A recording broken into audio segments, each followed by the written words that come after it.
বিশ্ব, যাদের brand ambassador স্বয়ং লিওনেল মেসি। আর গাজার শিশুরা যখন বোমার আঘাতে ছিন্নভিন্ন হয়ে যাচ্ছে, তখন এই ফুটবল দেবতার মুখ থেকে কি একটি শব্দ বের হয়েছে? ফিলিস্তিনের পক্ষে কি একটি সহানুভূতিমূলক পোস্ট তিনি দিয়েছেন?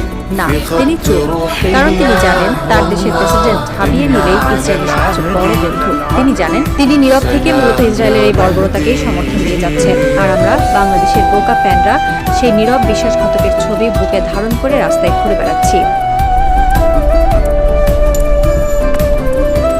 বাংলাদেশের প্রতিটি আর্জেন্টিনা সমর্থকের আয়নার সামনে দাঁড়িয়ে নিজেদের প্রশ্ন করা উচিত, আমরা আসলে কাদের সমর্থন করছি?